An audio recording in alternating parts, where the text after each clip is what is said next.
Kirkintilloch Review, print speaking to the blind, celebrating 40 years of audio newspaper production. Welcome to this week's edition of the Kirkintilloch Herald podcast, recorded at the Bishopbriggs Media Centre by our amazing volunteers. You can get in touch with us via Facebook, Twitter or Instagram using @QuenReview. That is @CuenDreview.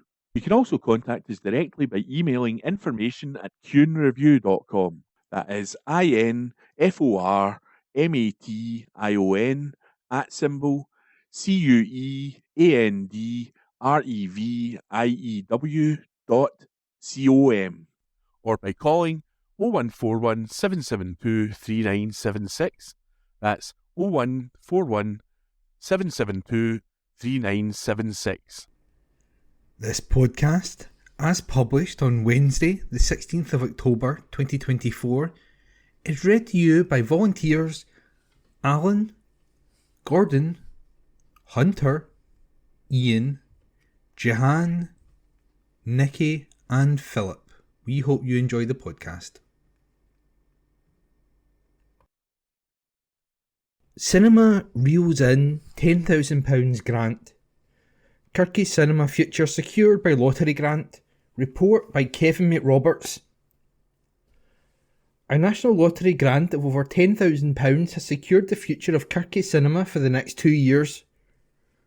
The Kirky Cinema, which is under new management and operates in partnership with Eastern Bartonshire Leisure and Cultural Trust, EDLC, was launched last month, with Provost Gillian Rennick cutting the ribbon to officially open a dementia-friendly screening of Singing in the Rain. Now funding of £10,366 from the National Lottery Awards for All Community scheme has put the venture on a firm footing. News of the award came just a few days after the cinema team was surprised by a visit from local MSP Rona Mackay, who presented them with a framed copy of a motion to the Scottish Parliament praising the volunteering work they do within the community. As well as the lottery funding, the cinema team was delighted to also receive £4,000 from Eastern Bartonshire Council's Community Grant Scheme. Cinema manager Serena Marshall said, "We are overjoyed with the support we have received from the community, local authority and the Scottish Parliament to mark the launch of our new cinema. We would like to thank Anne O'Donnell from Alzheimer's Scotland for her valued support and ongoing partnership. We would also like to thank the players of the National Lottery, without whom our project would not be possible." Cinema convener John MacArthur added, "We are delighted with the funding from the National Lottery. This grant really helps Kirky Cinema establish itself as a community-focused organisation, providing a much-needed service that will benefit all of Eastern Bartonshire." Kirky Cinema events are held in Kirkintilloch Town Hall, with a busy programme of movie screenings lined up for the rest of the year. Kirky Cinema's mobile equipment is also available for hire to local community groups and schools in Eastern Bartonshire. For more information on hiring the mobile cinema, contact the team at kirkyfilmhub@gmail.com. You can also check out Kirky Cinema on social media, www.tiktok.com/@KirkyCinema, www.facebook.com/KirkyCinema, and x.com/KirkyCinema. Tickets are on sale now for the latest films in the Kirkintilloch Town Hall. Saturday, October 26, 1 p.m, Inside Out 2, U Certificate. 3 to 3:30 p.m, Twisters, PG Certificate. Inside Out 2 offers animated emotions in a little girl's head, a lot of comedy fun, while Twisters is a bus-to-rate adventure about some extreme weather. Friday, November, 2 p.m, Mamma Mia, Here We Go Again, Certificate 12, dementia-friendly screening, in partnership with Alzheimer's Scotland, return to the magical Greek island of Kalloukarai for the follow-up musical based on the songs of ABBA. Film tickets cost £5 adult and £3 child, with carers allowed in free. Book online at kirkycinema.ticketlight.co.uk, booking fee applies, or pay in the door. Cinema listings. Kirky Cinema has revealed details of further screenings taking place in Kirkintilloch Town Hall before the end of this year. On Saturday, November the 30th, there's 3 films on offer. 1pm, Despicable Me 4, U certificate. 3:30pm, Beetlejuice, 2024, 12A certificate. 7:30pm, St Andrew's Day screening of Sunshine on Leith, PG certificate. On Friday, December the 6th at 2pm, there's a dementia-friendly screening of Miracle on 34th Street, U certificate. Then, on Saturday, December 21st, at 3:30pm, there's a pyjama party, including free hot chocolate, for the screening of The Polar Express, U certificate. And on the same day, at 6:30pm, you can see How the Grinch Stole Christmas, PG certificate. And that report was written by Kevin McRoberts and read by me, Ian McKenna. This Week in History. October 17, 1956. Calder Hall in Cumbria, Britain's first large-scale atomic energy station, was opened by the Queen. On this day last year, an adventurer from Edinburgh, Mark Agnew, helped set 2 world records by kayaking the Arctic Ocean's treacherous 1,600-mile Northwest Passage. October 18, 1961, Henri Matisse's La Buteau attracted big crowds when it went on show in the Museum of Modern Art in New York. It was not until 116,000 people had seen it, 46 days later, that someone noticed it was hanging upside down. On this day last year, the UK's biggest nature charities released a set of principles for environmental credits to combat corporate greenwashing. October 19, 1987, Jacqueline Dupree, British cellist, died aged 42. On this day last year, Welsh Water admitted to spilling untreated sewage near a dolphin habitat for a decade following a BBC investigation. October 20, 1973, the Sydney Opera House was opened by the Queen. On this day last year, some 40,000 homes were left without power following severe flooding and destruction from Storm Babette. And that was This Week in History on Wednesday, October 16.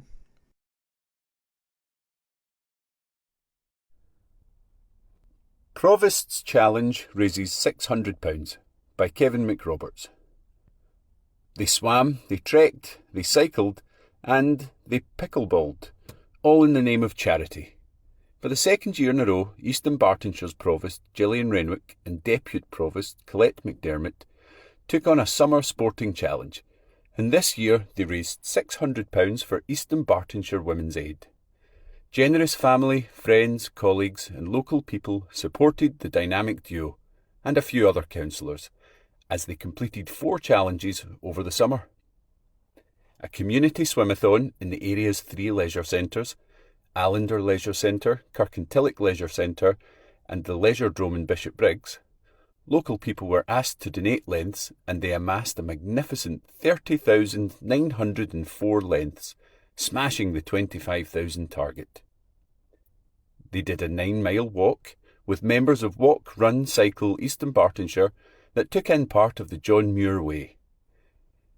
They organised a pickleball tournament with a local group at the Allender Leisure Centre, as well as councillors Duncan Cumming, Pamela Marshall, Callum Smith and Linda Williamson.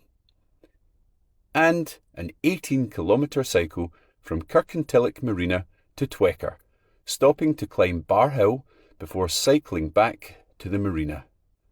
Councillor Jim Gibbons stepped in for the Provost for this event due to illness. Provost Renwick said, "The weather was not on our side, but we thoroughly enjoyed the challenges, some of which were pretty tough. We had great fun along the way, particularly learning pickleball. Huge thanks to the groups who helped us complete our challenges, to everyone who swam a length, and to those who were able to donate. We chose East Dunbartonshire Women's Aid as it provides vital support and safe refuge to women, children and young people in our communities who are experiencing domestic abuse. There is still time to donate on our Just Giving page." Gail Cook, coordinator at Eastern Bartonshire Women's Aid, said, "We are absolutely delighted with the donation and so grateful to Provost Renwick and Deputy Provost McDermott for thinking of the families we support. Donations like this make a significant difference in the lives of families impacted by domestic abuse. These funds enable us to offer vital activities and support that empower survivors to rebuild their lives. Thank you." And that article was by Kevin McRoberts and read by me, Gordon. Anger after Labour MSP's back winter payment cut, as recorded by Hunter MacDonald. Strathkelvin and Bearsden MSP Rona Mackay has hit out at weak Anas Sarwar and Scottish Labour for choosing to bow down to their Westminster bosses instead of standing up for our vulnerable pensioners. The majority of Labour MSPs last week voted against a motion at the Scottish Parliament calling for the UK Government to reinstate the winter fuel payment. The other parties and Labour's Richard Leonard and Alec Rowley voted in Holyrood to demand that the Labour UK Government urgently reinstate the winter fuel payment this winter. Rona said Anas Sarwar and Labour in Scotland made their choice. It is more important for them to lie down for Sir Keir Starmer than stand up for vulnerable pensioners in my constituency and across the country. This shameful move shows just how weak Anas Sarwar is. The people of Scotland will see right through him and his desperate attempts to justify cruel cuts being made by Labour in Westminster. All Labour in Scotland offer is to rubber stamp damaging decisions made in Westminster. Only the SNP is focused on standing up for the people of Strathkelvin and Bearsden and supporting those who need it most. MSPs voted 99-14 for the motion put forward by First Minister John Swinney following a debate as part of Challenge Poverty Week. After the vote, Mr Swinney said, "Scotland's Parliament has spoken, and I repeat my call for the UK Government to reverse its damaging decision to restrict entitlement to winter fuel payments for pensioners." Celebrations for Kirkintilloch Sir Optimist's 50th anniversary.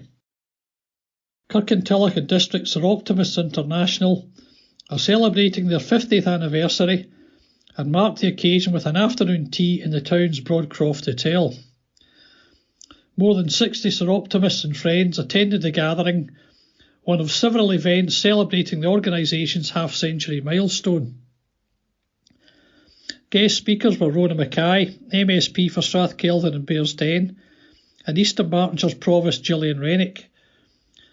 Both speakers are long-standing supporters of Kirkintilloch Sir Optimists President Melanie Brickley, gave a very interesting resume of the club's achievements over the last 50 years. The hotel served a delicious meal and ebullient Brian Marshall with his choir, Sing Aloud, provided entertainment. Last month a civic reception was held in honour of the Kirkintilloch Sir Optimists. Nominate volunteers for award by Kevin McRoberts. Dunbartonshire residents are encouraged to nominate outstanding volunteer-led groups for the esteemed King's Award for Voluntary Service. This prestigious accolade is designed to recognise and celebrate the extraordinary contributions of volunteer groups to communities across the United Kingdom. The King's Award for Voluntary Service holds a distinguished status, equivalent to an MBE, and is dedicated to honouring the exceptional work of volunteer-led groups. It serves as a testament to the high value placed on volunteering and acknowledges the significant impact these groups have in improving the lives of others and their communities. To be eligible for nomination, groups must have been active in volunteering for a minimum of 3 years, benefiting communities either within the UK or overseas. More than half of the group members must be volunteers with the right of residence in the UK, and the group must provide a specific local benefit. Groups primarily focused on fundraising for charities or those solely aiding animals are not eligible for the award. Anne Smiley DL chair of the Dumbartonshire panel for the King's Award for Voluntary Service, said, "There are a huge number of unsung heroes in Dumbartonshire, and it is important they are recognised. This is a fantastic opportunity for our community to acknowledge and celebrate the selfless efforts of our volunteer groups across Dumbartonshire. Volunteer groups play a crucial role in building a strong and supportive community. Their actions often go unnoticed, but through initiatives like the King's Award for Voluntary Service, we aim to shine a well-deserved spotlight on their incredible work. Nominations must be submitted by external sources, demonstrating the widespread appreciation for the contributions made by volunteer-led groups. More information on the nomination process can be found at kavs.dcms.gov.uk.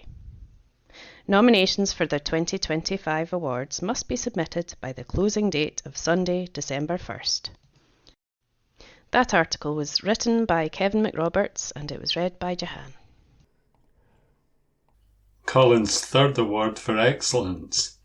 A report by Kevin McRoberts. Miller Homes Moodiesburn site manager Colin McNeish has been awarded his third Seal of Excellence award in this year's NHBC Pride of the Jobs Awards. His latest award is for his work at Miller Homes Stonietts Village Development. Colin is a role model for all in the business and has been recognised for his hard work, commitment and dedication to provide exceptionally high standards in the delivery of new build homes in North Lanarkshire. This award is regarded as one of the most prestigious accolades for site managers who demonstrate outstanding dedication to building high-quality homes, and a rigorous judging process evaluates site managers on their leadership, technical expertise, and commitment to health and safety standard. Colin McNeish was delighted to be taking home the prestigious award for the third year in a row. He said, "The NHBC Pride in the Job Awards puts site managers through a substantial process to set applicants apart, and I'm thrilled to have received the Seal of Excellence Award for our Stonietts Village development. A huge thanks to the site team for all their hard work in shaping this development into a thriving and welcoming community with homes we can be truly proud of. We wouldn't be here without our brilliant suppliers and valued buyers. I'd like also to extend my congratulations to the other successful recipients. Andrew MacArthur, Regional Operations Director for Miller Homes Scotland West, added, "We're thrilled with Colin's win, and it's a testament to his hard work, leadership skills, and ability to exceed all expectation. Our culture of commitment, dedication, and passion for delivering quality homes to customers across the west of Scotland shines through with Colin's win. He's a testament to what we do at Miller Homes and why we do it well. We're extremely proud of Colin for securing this accolade for the third year and hope he inspires site managers from across the country to push themselves for excellence." Colin will now compete for the National Supreme Award, which will be announced in January 2025. This report was written by Kevin McRoberts and spoken by me, Nikki. Licence for Sainsbury's store. Supermarket chain Sainsbury's has been awarded an alcohol sales licence for its planned new store in Lenzie. Preparations are underway for the former Co-op located in Millersnook Shopping Centre to reopen under its new ownership in February and is expected to create around 20 jobs. East Dumbartonshire Licensing Board granted the licence, which will permit off sales from 10 a.m. to 10 p.m. daily, the playing of background music, home delivery and click and collect, and occasional live performances such as carol singers. The supermarket will have an off-sales area of almost 20 square metres. The area is not considered to be affected by over-provision of alcohol, and rates of related health issues are considered to be relatively low. The Health and Social Care Partnership did not object to the application, but stipulated that the Challenge 25 policy must be enforced at all times, and also requested that the off-sales area be positioned to reduce visibility to vulnerable people, including children and those in recovery. It also requested that no deliveries of alcohol be permitted unless they include food, which was disputed by Sainsbury's, whose representative argued that no such condition affected their other branches in East Dunbartonshire or anywhere else in the UK, and that it was more relevant to other types of business such as cafes and restaurants. After some deliberation, the board approved the application. Maiden speech puts focus on community. A report by Kevin McRoberts. Mid Dunbartonshire Liberal Democrat MP Susan Murray has made her maiden speech in the House of Commons. She spoke during a debate on Lord Darzel's report on the performance of the NHS in England. Susan highlighted the boundaries of the newly established constituency, which now includes Lennoxtown, Milton of Campsie and parts of Lenzie, and spoke about her own experience of the NHS and how important it is to her. Susan also spoke about the importance of community, referring to her first-hand experience of being a full-time carer and the good work that communities do in supporting people and making the most of resources to improve people's lives. In her speech, Susan also called on the government to consider carefully the mandate that the result gave them and to make the change to give every vote an equal weight, a reference to her long-held belief and fundamental Liberal principle of proportional representation. During the speech, Susan said, "What makes Mid Dunbartonshire special is its people and communities. Like in other places, during COVID, the community stepped up to support each other, and groups are still helping with shopping and patient transport. Mid Dunbartonshire people care and take action from listening to other maiden speeches. I know that is happening all over the UK. Liberal Democrats want to harness that power for good." She added, "One message that came across loud and clear on the doorsteps was that residents in Mid Dunbartonshire are tired of voting against things. They want to vote positively for things." Following the speech, Susan commented, "My maiden speech was my chance to speak about the community that I care so deeply for, and to praise those who serve it, both in politics and government, and the wider sense of working in it. It also gave me the uninterrupted chance to talk about the NHS, a subject I'm passionate about, given the role it has played in my life and that of people throughout Mid Dunbartonshire. I will always speak up for my community in Mid Dunbartonshire, and everything I do, both in Westminster and elsewhere, will be about serving the constituency to the best of my ability." That report was written by Kevin McRoberts. Aldi store reopens. The Aldi store on Hillhead Road, Rob Royston, has reopened following a refurbishment. The upgrades are designed to make for an all-round better shopping experience and a more sustainable store.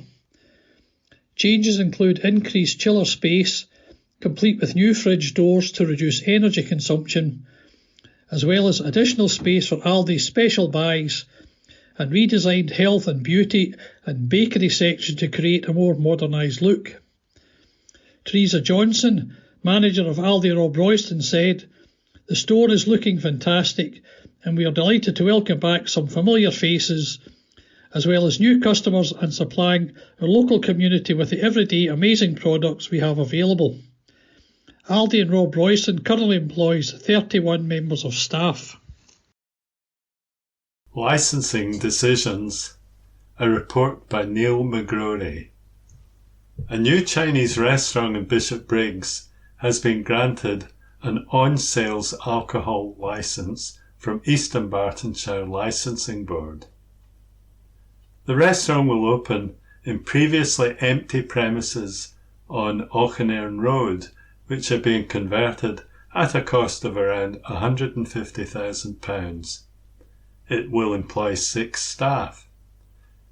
The licence covers the restaurant itself, which will have capacity for around 100 diners and allows the playing of background music as well as the hosting of private receptions.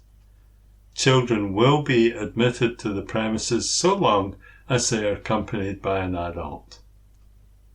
Operating hours will be in line with local licensing policy, which means opening at 11 a.m. every day and closing at midnight on weekdays and 1 a.m. on Fridays and Saturdays.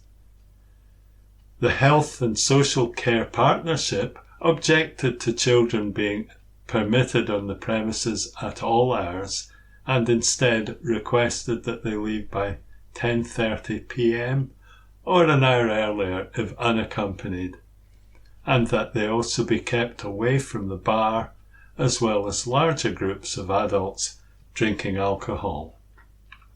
The applicant's representative responded to the objection by saying there were no hours specified in licensing policy relevant to the application and 16 or 17-year-olds can be married, serve in the armed forces and vote in some elections, so it was overkill to impose such restrictions, and also questioned how practical it would be to keep younger customers away from others.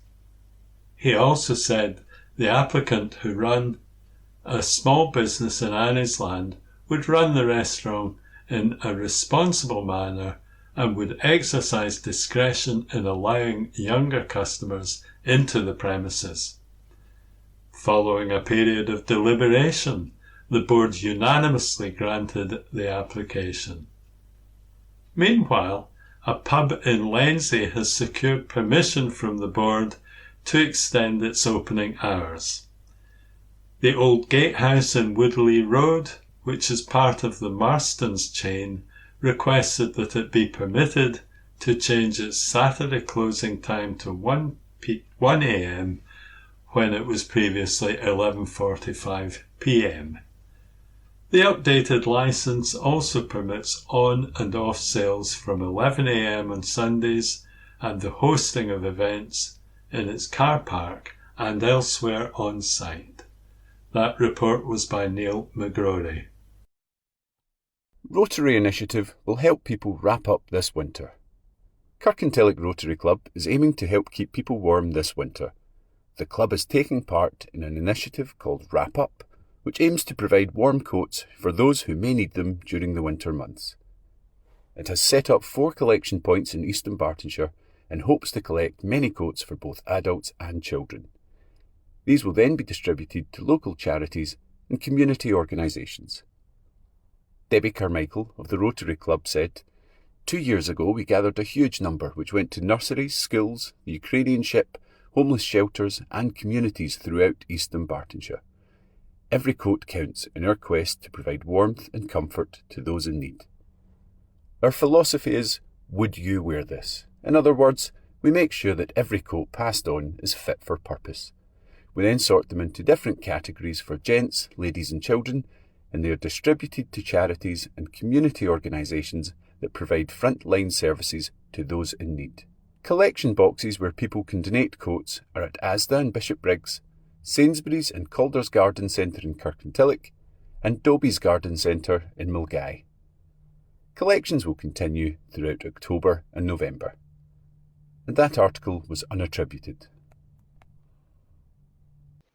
Call to get COVID-19 and flu vaccines by Kevin McRoberts. As winter approaches, NHS Greater Glasgow and Clyde is urging all eligible residents to get their flu and COVID-19 vaccinations.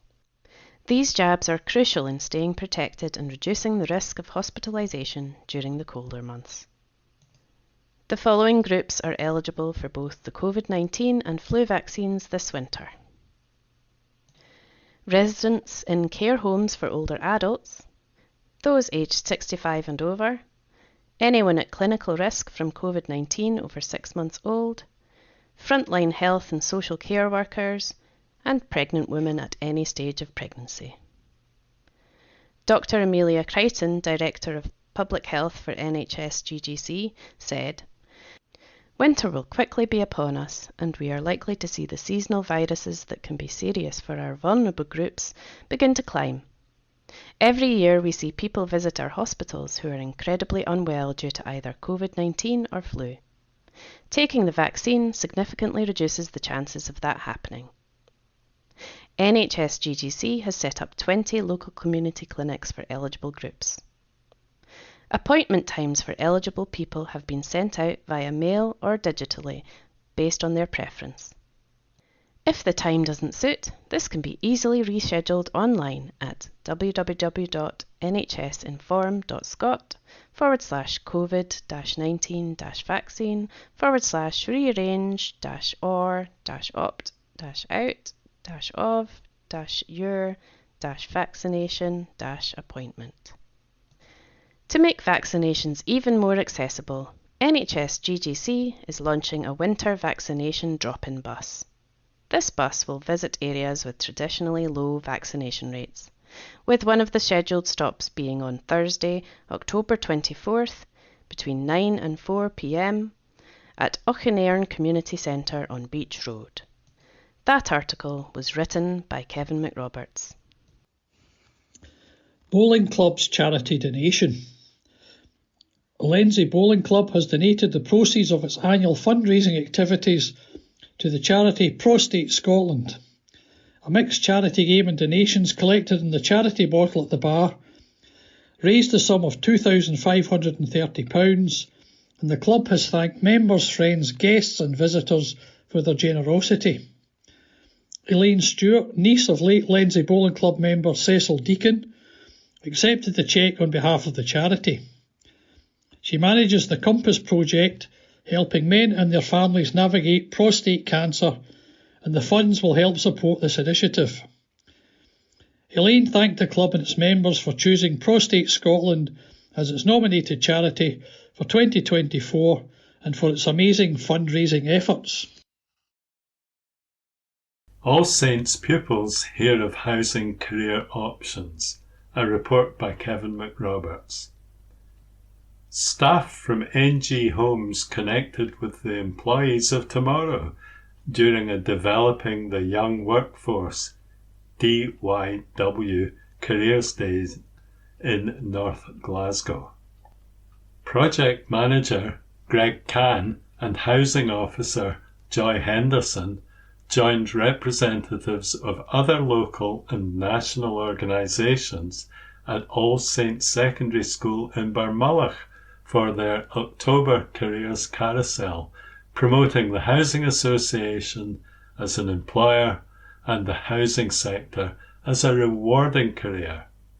Students had the opportunity to engage with employers and learn about potential career paths and future education options, as well as having the chance to ask questions of those working within each of the sectors present.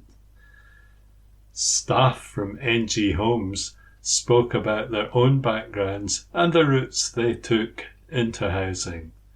The session also offered students a chance to gain understanding about the many careers within housing. Greg said, "It is always good to get out into the community and meet local young people and their teachers. These career carousels are a fantastic way for us to educate and inform youngsters of the role of housing associations and what we as a local employer offer. The event aims to expand students' horizons and provide them with valuable insights into operations after leaving school. It is part of an ongoing project supporting local high schools with employability initiatives in partnerships with DYW, Glasgow City Council's Youth Employability Project.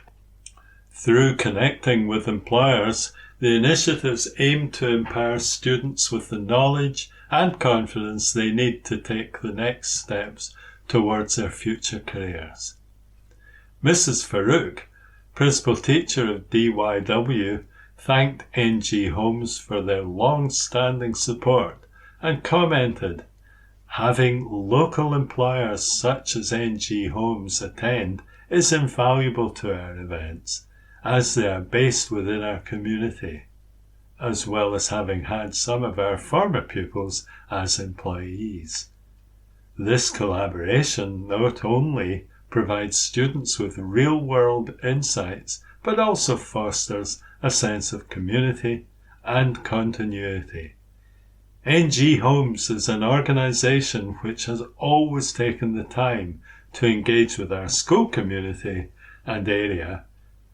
It is a valuable partner to All Saints Secondary School." This report was by Kevin McRoberts. Figures show scale of children now struggling. Written by Julie Curry. Over half, 55%, of all counselling sessions delivered to young people in Scotland by the NSPCC's Childline service last year were about mental health and well-being. Between April 2023 and March 2024, Childline delivered 4,485 counselling sessions to young people in Scotland about mental and emotional health and well-being, equating to approximately 12 sessions a day. Some of the top concerns raised were anxiety, stress, low mood, depression and loneliness. The NSPCC is highlighting these figures to show the scale of children struggling with their mental health and to remind them that Childline is a safe place where they can seek help and support. It is important for children and young people to get help with their mental health at an early stage, through schools or in the local community, rather than waiting until they reach crisis point. That is why the charity is calling on the Scottish Government to ensure communities have the resources they need to support children's mental health wherever and whenever they need it. This will require investment in specialist care, counselling in schools and support in community settings. Any child or young person who is struggling can also contact Childline up to the age of 19 and have a confidential conversation with a counsellor over the phone or online at any time of the day.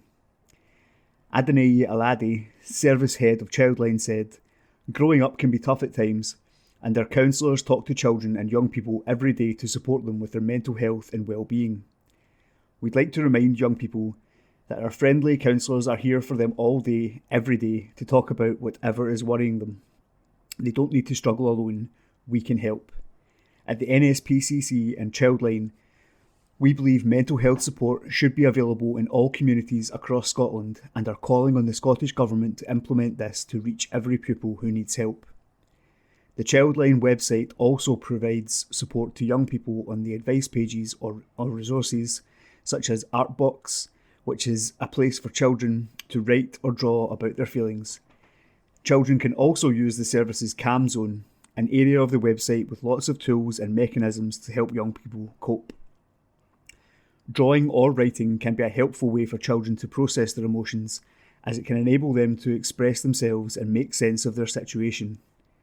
With this in mind, Lidl GB, in partnership with Crayola, is supporting the NSPCC by launching the Crayola Cosmic Creations and Fantastic Fantasy Activity Tube, of which £1 per item sold will be donated to Childline.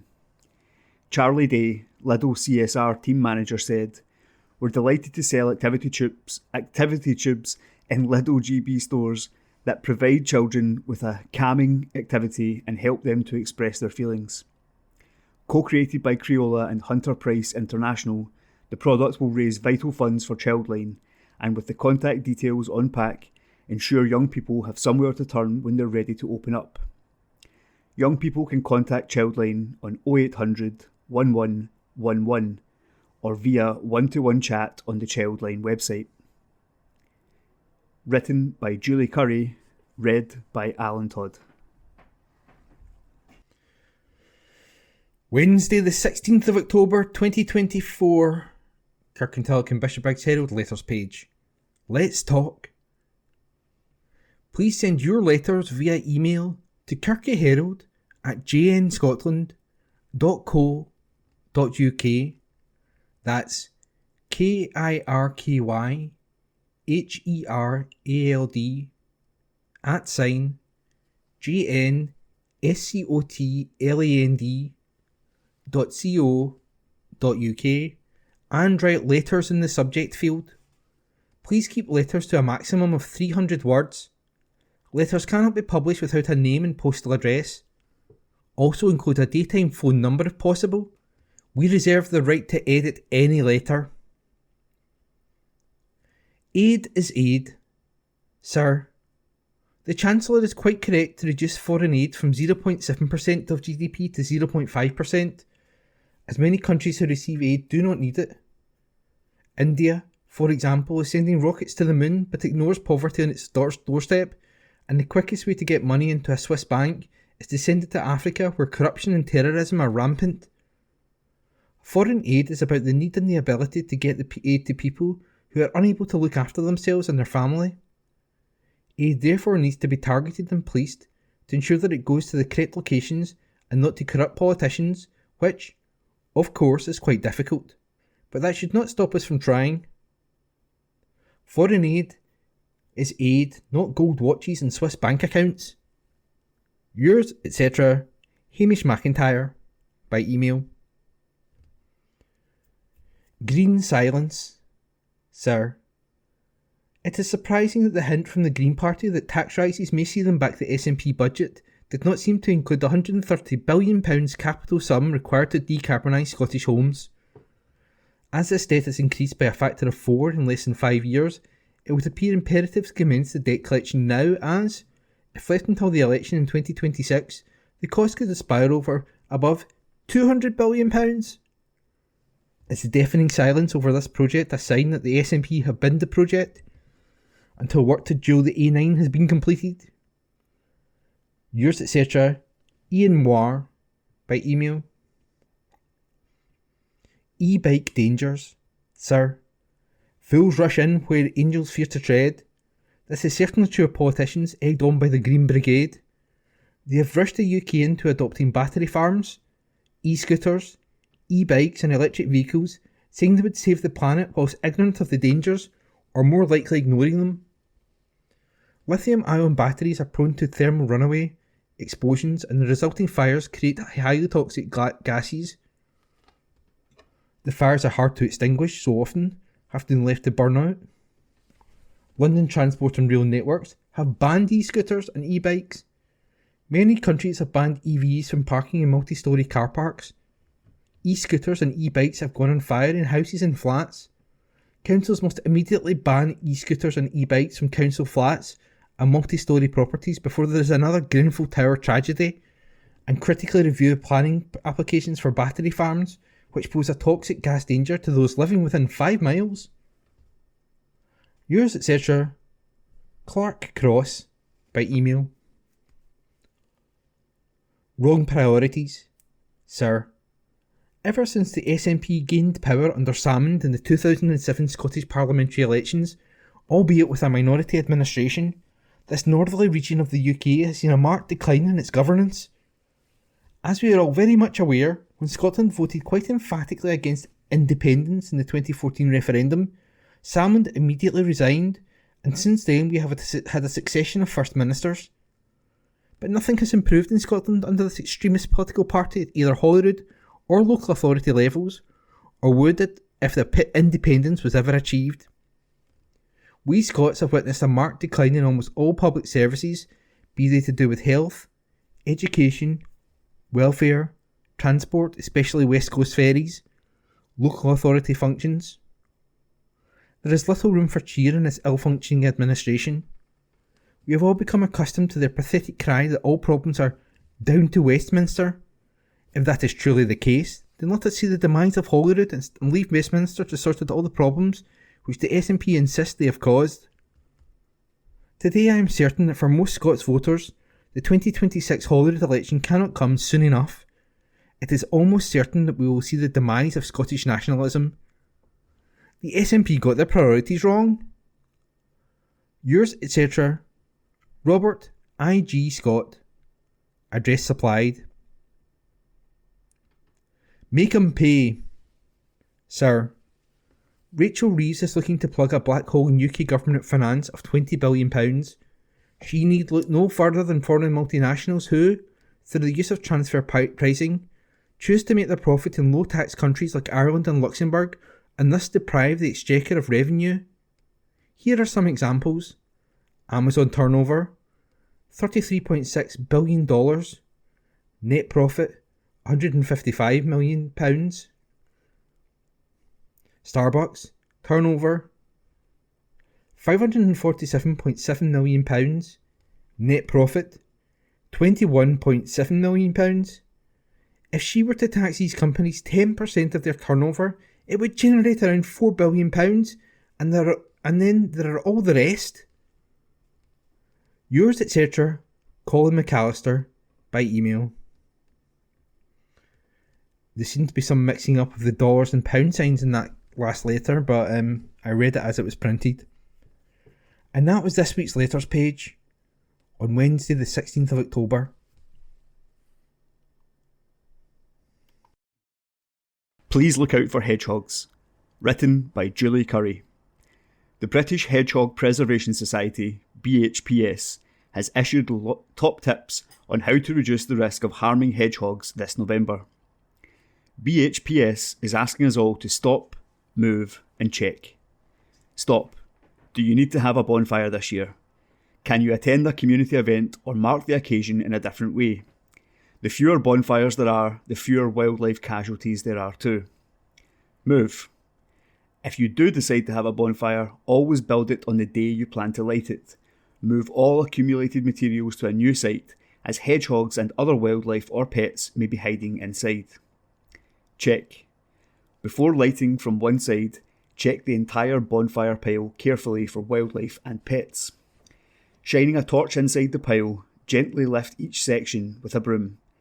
Never use a spade or fork, as these can cause great harm.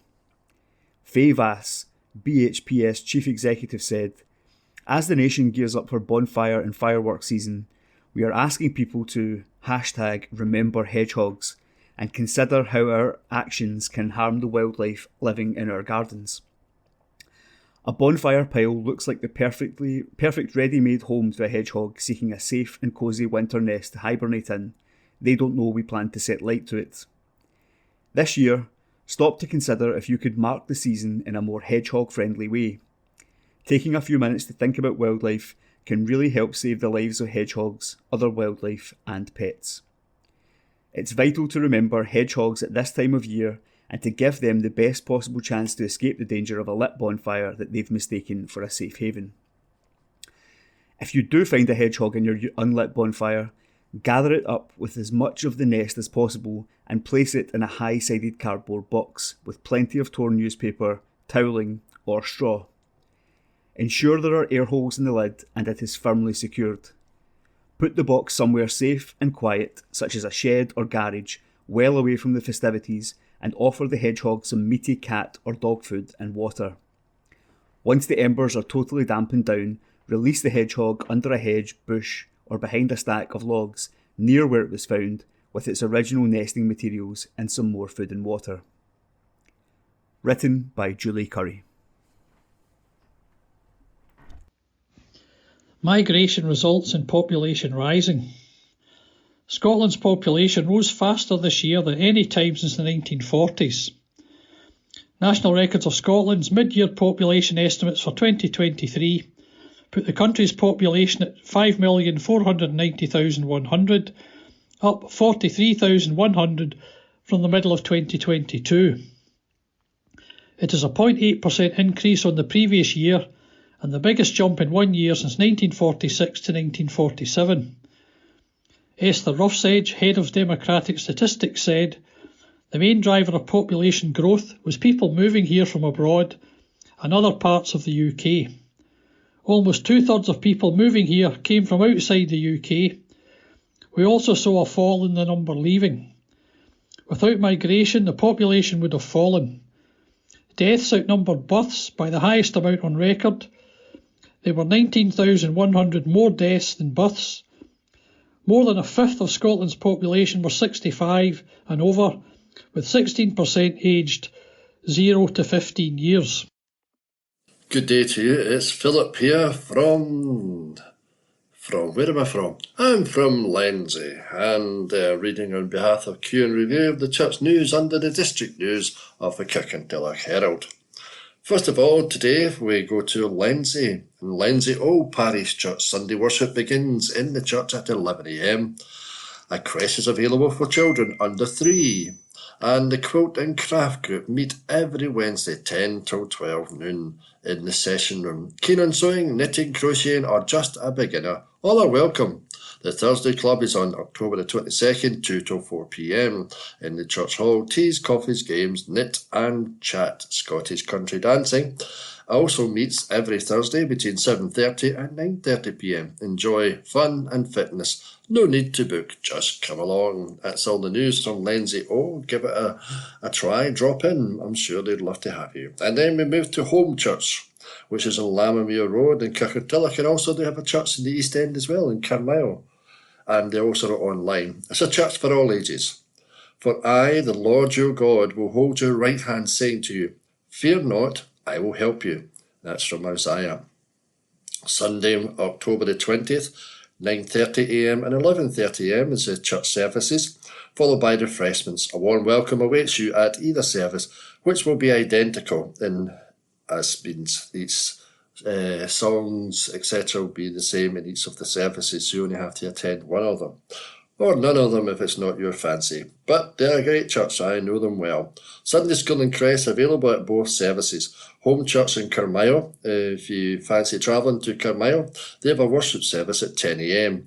And also Home Radio is available every day. So tune into that, 100.8 FM, or download the app on your phone or your PC. If you're listening on a Monday night between 8 and 9, you'll hear my dulcet tones talking about what's happening across the world.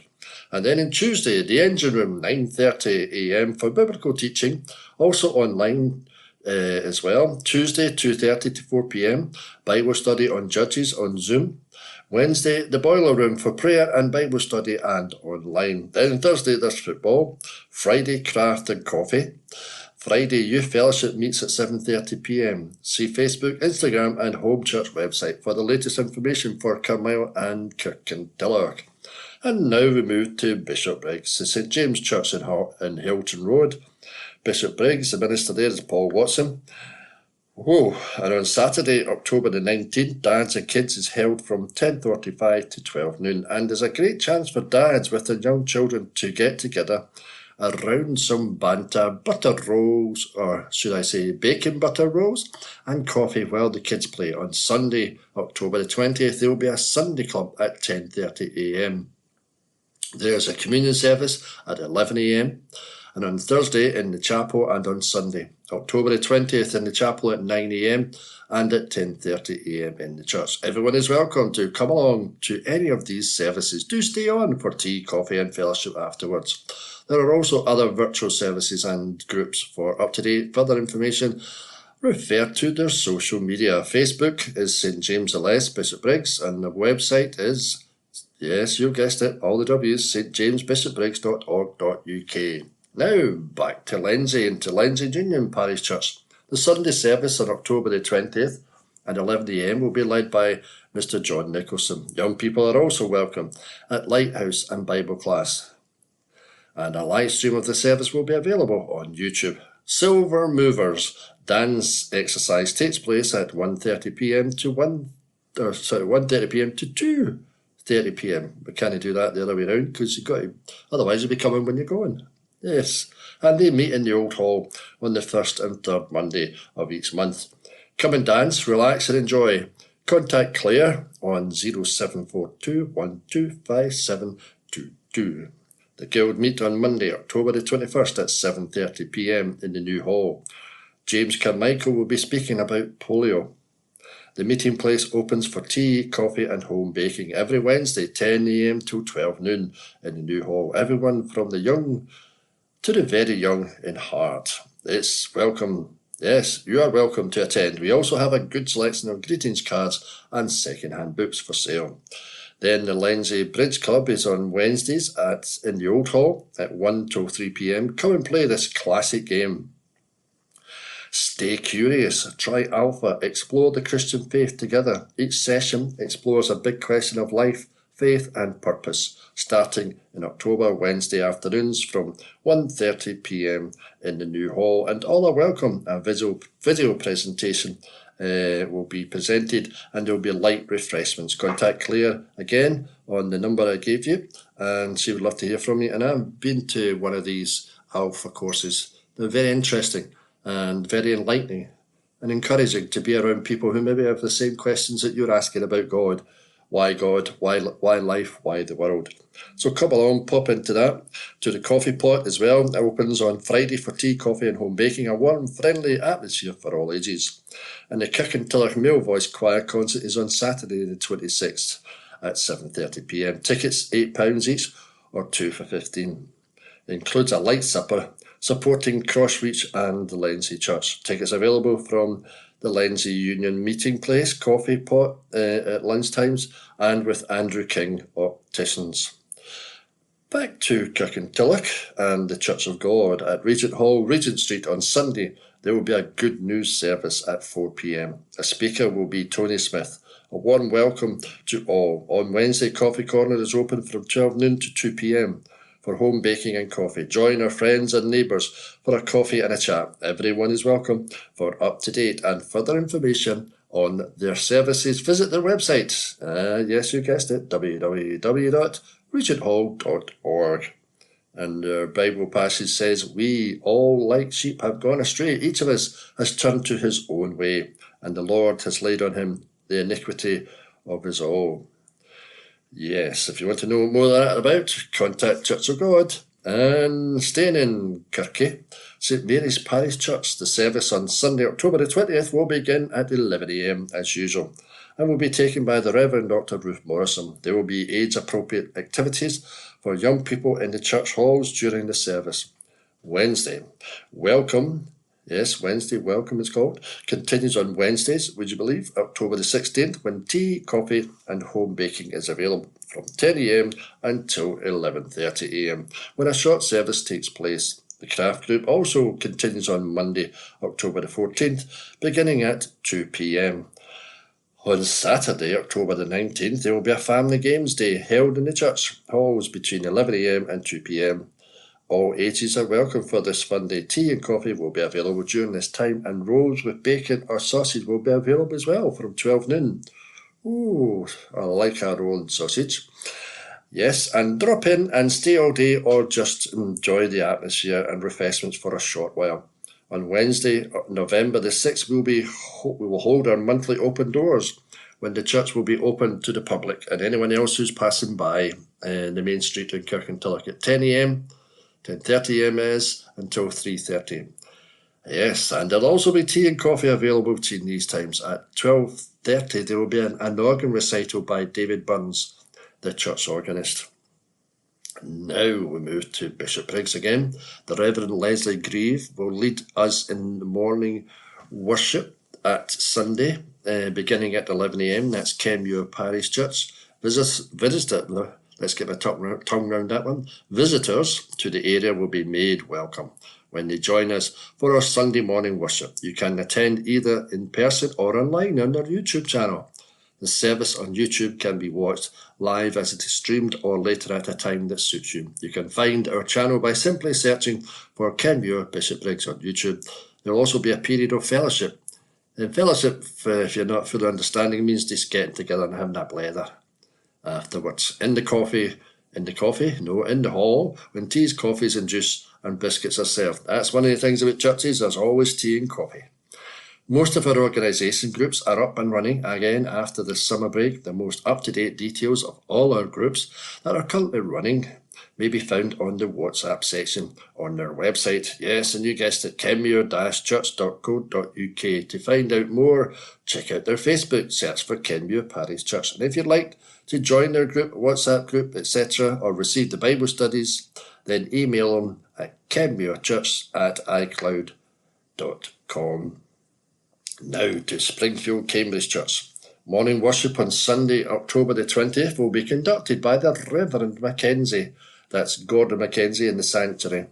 An offering will be taken during the service. Please place your offering in the offering plates as they are passed around the congregation. Tea and coffee will be served in the Cameron Hall after morning worship. Come and enjoy the fellowship. The Sunday school meets in room 2, where Crest facilities are also available. Morning worship is also being live streamed on the Springfield Cambridge Church YouTube channel.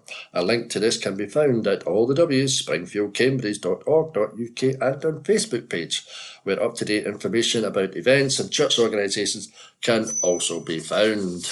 And now I move to another page, certainly spreading them out today. Yes, there will be a no vestry hour this week, and the early service of worship at Springfield Chapel on Wednesday, October the 16th. Tickets for the Guild Coffee Morning in the Cameron Hall, 10 till noon on Saturday, October the 26th, are on sale, as well as an opportunity to receive a pamper basket. Wonder what that is. Check it out. Tickets for the line dancing event on Saturday, November the 16th at 7:30 will be on sale from today for the next 3 Sundays. Price £10 in the Hall of Fellowship.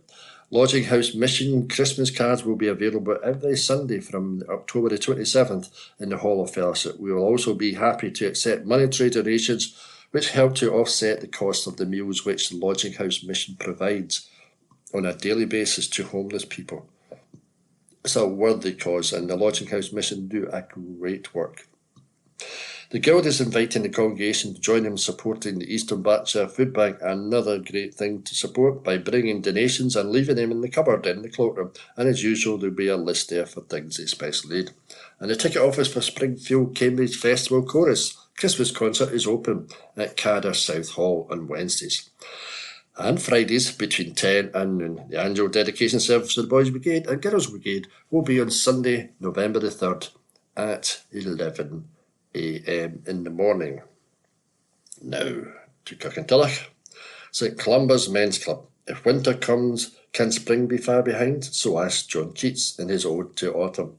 Well, winter certainly is well on its way, and a truly miserable summer. Well, I don't know if I'd agree with it's miserable summer. There wasn't continuous sunshine, but we did have days of sunshine, and the odd days when it wasn't. But yeah, I thought it was a reasonable summer. Could be better, but in the age of global warming, what can we expect? And I wouldn't bother in saying anything else about that. But so the men's club at St Columba's meets in the Church Hall in Old Isle Road, Kirkintilloch, and offers a very warm welcome, together with the chance to play a bit of pool, snooker, dominoes, or even some table tennis for the more sprightly amongst us. If none of these appeal, how about a cup of coffee or tea and a chat? Yeah, we men like a wee chat. Our members come not only from Kirkintilloch, but from Lenzie, Cumbernauld, Milton-Campsie and Bearsden. If you think this may be for you, contact Ian Gibb on 0141 776 5453. So there you have it. That's church news for this week. Oh, no, it's not. It's Milton-Campsie church news. Yes, nearly forgot them. And there's a picture of some events that the kids were up to. And their minister, Julie, continues to be on study leave. She is in her prayers. Toddler group is on Mondays, 9:45. Hobbies Club is at 2 p.m. Badminton is at 7:30 p.m. And Time to Pray on Wednesday at 7 p.m. Kurt Session is at 8 p.m. The tickets are now on sale for the Guild concert on Wednesday, November the 6th at 7:30 p.m. with Kilsyth Harmony Group. It's nearly time to fill in an Operation Christmas Child box. Yes, you get boxes and people put items in it, and these go abroad to third world countries and across Europe as well. The empty shoe boxes to the church. Yes. Bring empty shoe. What I want you to do is bring an empty shoe box to the church. People can take them away, then fill them in. And so the church folk are prepared to decorate them with Christmas paper. Our harvest appeal for Christian Aid is still open. So far we've raised over £600. And visit the website mocpc.org.uk. I'll read that one again, it's interesting. because it's from Milton Accountancy Church's website, which is mocpc.org.uk. That's the church news for this week. How are you? How you doing? I haven't spoken to you since last week. And feel free to contact us at Q and Review. I'd love to hear from you. If there's anything you want included, or there's anything you want to comment on, or you just want to say hi, I'll get back to you. And it's lovely to talk to you this week and to share the church news in our Eastern Bartonshire area. My name's Philip, and it's good to spend this time with you. God bless you and keep safe. District News General, as published on Wednesday the 16th of October. Guinea pig needs a quiet home. Jack is a lovely male guinea pig who is now searching for his forever home. He is currently being cared for by the Scottish SPCA Angus, Fife and Tayside Animal Rescue and Rehoming Centre. Jack is a sweet but nervous boy who hasn't had much handling, so he's looking for an owner who is willing to give him the time and patience he needs to build trust and gain confidence. He will need a quiet, stress-free environment where he can feel safe and gradually come out of his shell and show his true personality. Jack will need a spacious enclosure filled with enrichment, including tunnels, hides and chew toys to keep him entertained. Apply at www.scottishspca.org/rehome-a-pet. Holyrood View, Visitor Levy would benefit local areas, by Ross Greer MSP. The 2014 Commonwealth Games brought almost 700,000 people to Glasgow and the surrounding areas. With Glasgow set to host the Games again in 2026, albeit on a smaller scale, we need to ensure a far better legacy for local communities than was the case a decade ago. Almost all Games visitors will be staying in the Greater Glasgow area.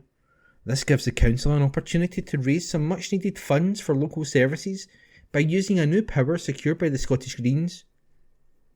A new law passed by the Scottish Parliament gives councils the power to introduce a small levy on hotels and overnight accommodation, similar to schemes already in place in dozens of other countries. It is known as the visitor levy. Unfortunately, other parties united to weaken the levy by requiring an 18-month delay before each council can introduce it. For most councils, this means the very earliest their scheme can come into effect will be November 2026, months after the Games. I want Eastern Bartonshire to get maximum benefit from Scotland hosting what could well be the last Commonwealth Games. That's why the Scottish Greens are now calling for a change in the law to allow for councils in Greater Glasgow to introduce a temporary levy in time for the Games. Big events like this often need their own new laws. That was the case for the 2014 Games and for the 2020 UEFA Championships. If that's the case again for the 2026 Games, this new law gives us the opportunity to temporarily set aside the 18-month delay. That will allow councils like Renfrewshire and Eastern Bartonshire to take full advantage of all of these new visitors. Tourism brings in plenty of investment to local economies, but it comes with a cost for councils, one ultimately borne by local taxpayers. Expecting visitors to make a small contribution when they stay isn't just reasonable, it's totally normal in other countries. The 2014 Games were a huge success, but there wasn't much of a legacy for our local communities. Getting a visitor levy is an obvious way to raise money which could provide a lasting benefit. That could mean more free swimming lessons, improving local parks, cycle lanes or any of the dozens of other different options. We need to act now to ensure that that legacy is possible. And that was the Holyrood View by Ross Greer MSP. Horticultural Society. The next meeting will take place in Enterprise House on Thursday, October 17 from 7:30pm to 9:30pm, where our speaker will be David Mingus, who will talk about the RHS Chelsea Flower Show held between 2006 and 2024. David is internationally renowned for his knowledge and expertise in orchid cultivation and has held positions at Kew Gardens as well as Glasgow Botanical Gardens during his working career. Potential new members are welcome to turn up on the night or to contact Paul Malcolm on 0141 578 1520 in advance. They can also visit our website www.kirkintillochhorty.org.uk. Glasgow, celebrating poet Robert Ferguson. The University of Glasgow is spearheading celebrations to commemorate the 250th anniversary of the poet Robert Ferguson's lasting impact on Scottish literature and culture. This Thursday, October 17, marks the 250th anniversary of the poet's death, who is seen as one of Scotland's most influential yet overlooked poets. Professor Rona Brown, leading the university's commemorations, emphasises Ferguson's significance. Robert Ferguson is one of Scotland's most important poets, but he is often misunderstood. Writing in both Scots and English, one of Ferguson's key themes is the ordinary life of Edinburgh, and he depicts the city, warts and all, in his masterpiece Auld Reekie, 1773. His poetry is astute and satirical, funny and razor sharp.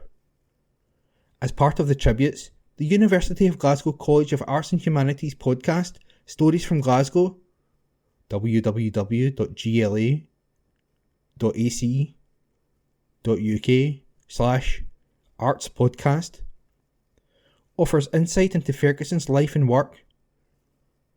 The episode featuring Professor Brown and Dr. Amy Wilcoxon includes discussions about Ferguson's life, readings from his poetry, and explores his influence on other poets, including Robert Burns.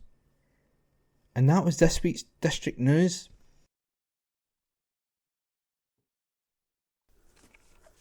Public notices. East Dunbartonshire Council public notices. Members' surgeries. Councillors' arrangements for interviewing residents.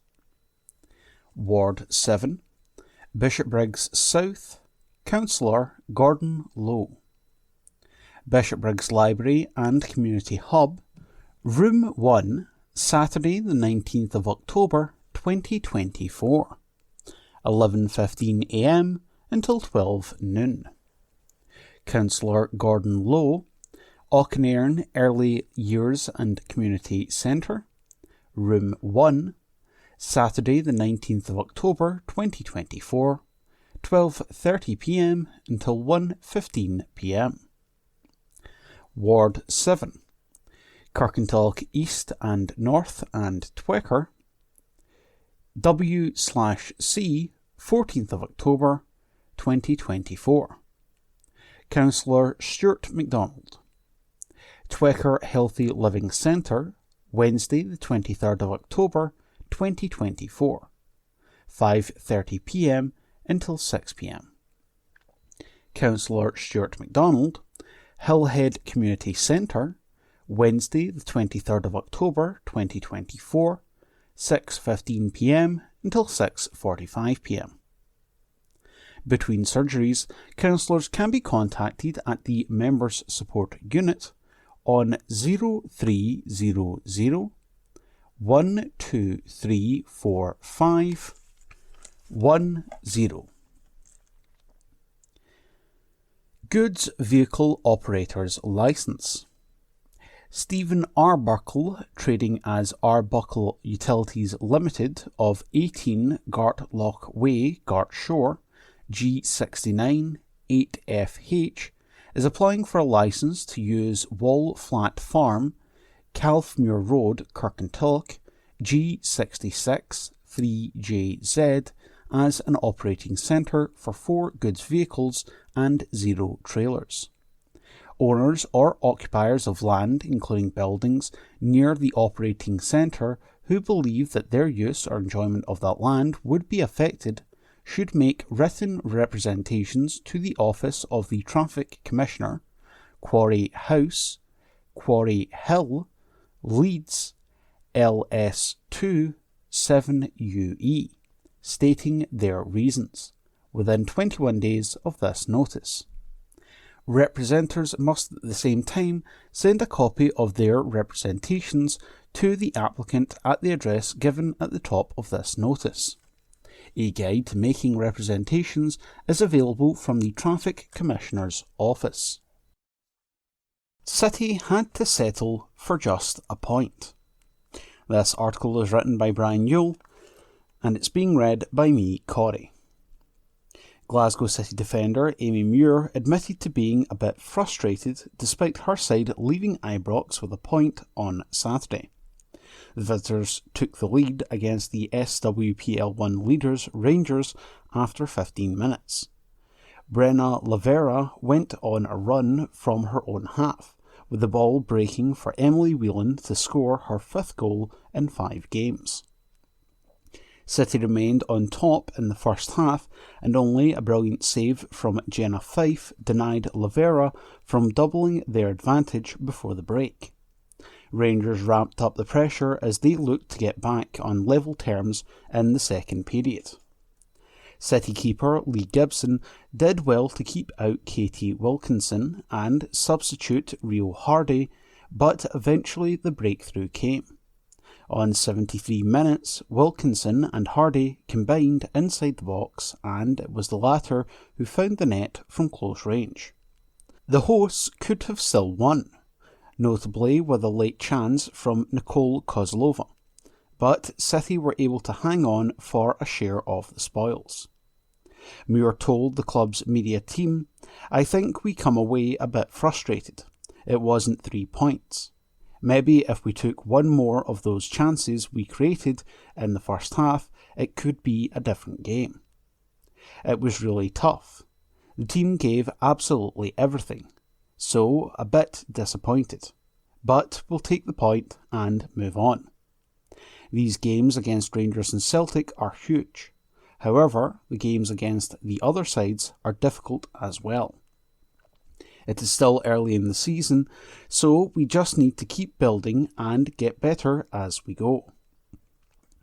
City remains second in the table, 2 points off the top, as they travel to bottom side Dundee United on Sunday. Rossville women lost 4-1 away to Kilmarnock at Rugby Park on Sunday in SWPL 2, despite taking the lead through an early Olivia Folds penalty. They will look to get back to winning ways this Sunday as they host bottom of the table St Johnstone. That article was written by Brian Yule, and it was read by me, Corey. New air fence will help to host more top events. This article was written by Phil Lanning, and it's being read by me, Corey.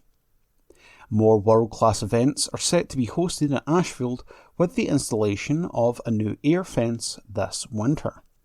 The stadium is no stranger to international meetings, with an FIM World Under-21 team semi-final, 3 Great Britain Test matches, FIM Grand Prix qualifiers, the Grand Prix Challenge, and 2 British Under-21 championships being held there since 2018.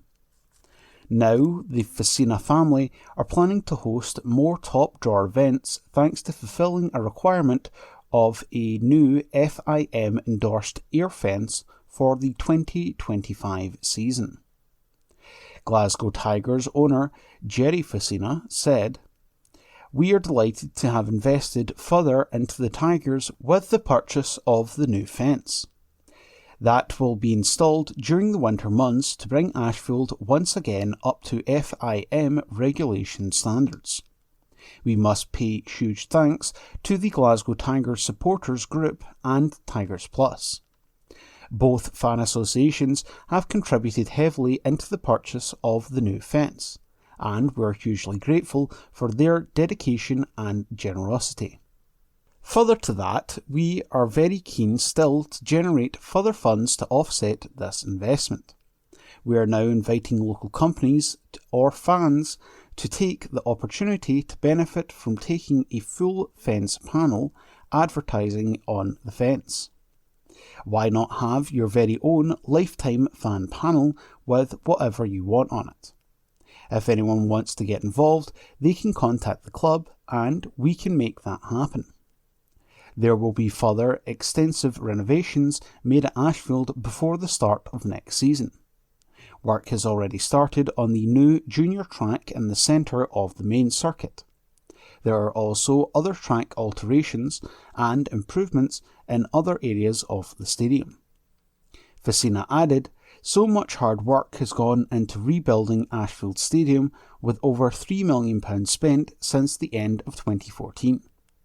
The motivation when we first stepped into this famous club was to bring back its pride, provide the best facilities and entertainment to Scotland's biggest city. Being privileged to host such prestigious events proves we have reached our target. Now we want to bring more over the next few years. That article was written by Phil Lanning and it was read by me, Corey. Rob Roy are marching on in the South Challenge Cup. This article is unattributed, but it's being read by me, Corey.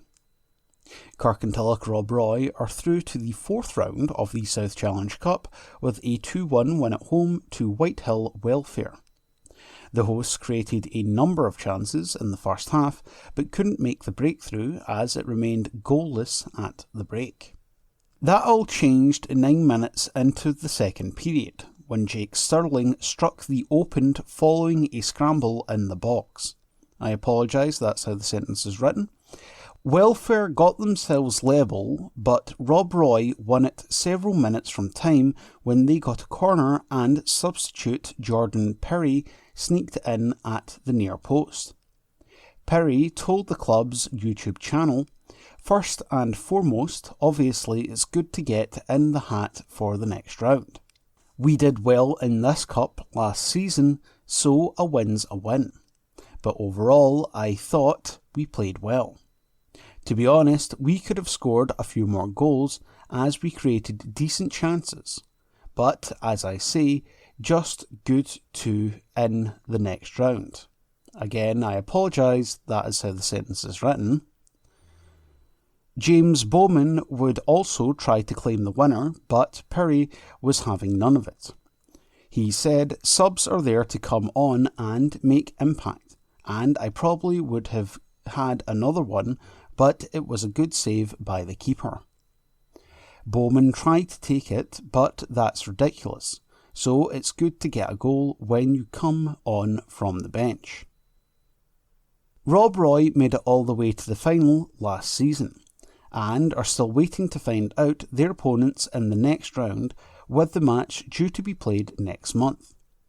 There was disappointment in the third round of the Scottish Junior Cup as Caledonian Locomotives lost 5-0 away to Largs Thistle, while Petershill lost 7-6 on penalties following a 2-2 draw at home to Tranent. In the WOS First Division, there was a 2-1 defeat for Ashfield at Mabel, while the 4th Division saw West Park United win 5-0 at home to BSC Glasgow, while Rossvale were held 2-2 at Griffnock. There is more cup action this Saturday as West Park United travel to Dundee Violet in the third round of the Scottish Junior Cup, the first ever meeting between the sides. Rob Roy were due to host Thornywood United at the weekend in the First Division, but due to the cup tie, the game was switched to this Saturday. Caledonian Locomotives welcome St Anthony's in the Second Division, and Glasgow Pershore entertain Girvan in the Third Division. That article was unattributed, but it was read by me, Corey.